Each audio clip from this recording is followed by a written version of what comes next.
SSC নিয়োগ প্রক্রিয়ায় অংশ নিতে পারবেন না র্যাঙ্ক জাম্প অভিযুক্তরা, জানালো সুপ্রিম কোর্ট। বিচারপতি সঞ্জয় কুমার ও বিচারপতি কেসি বিশ্বনাথের বেঞ্চে আবেদন খারিজ।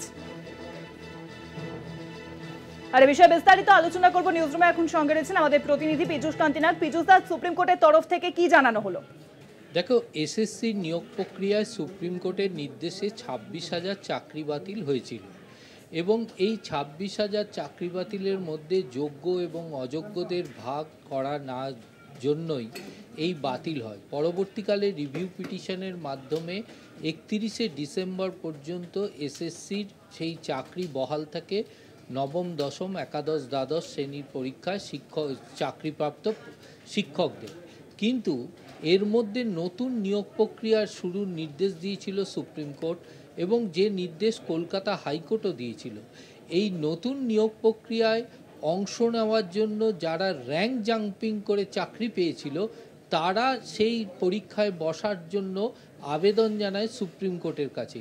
তার কারণ কলকাতা হাইকোর্ট এবং যে আদালত, হাইকোর্টের একক বেঞ্চ, ডিভিশন বেঞ্চ, যারা র্যাঙ্কে জাম্পিং করে চাকরি পেয়েছিল তাদের নাম চিহ্নিত করে এবং সেই চিহ্নিত করার পর এসএসসি থেকেও সেই বিষয়টি পরিষ্কারভাবে ওয়েবসাইটের মাধ্যমে প্রকাশ করা হয়।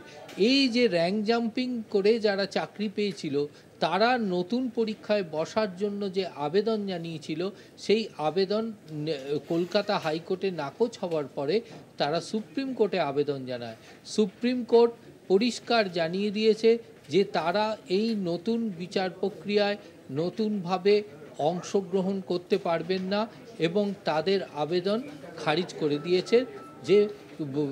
করে দিয়েছে সুপ্রিম কোর্ট। অনেক ধন্যবাদ পীযূষ দা। সুপ্রিম কোর্টের নির্দেশে ইতিমধ্যেই 26,000 জন এসএসসি প্রার্থী চাকরি বাতিল হয়েছে। আর এবার এসএসসি নতুন করে নিয়োগ প্রক্রিয়ায় বেশ কিছু নিয়ম জারি করা হলো। সুপ্রিম কোর্টের আবেদনে সেই নিয়ম জারি করা হয়েছে। অংশ নিতে পারবেন না র্যাঙ্ক জাম্পে অভিযুক্তরা।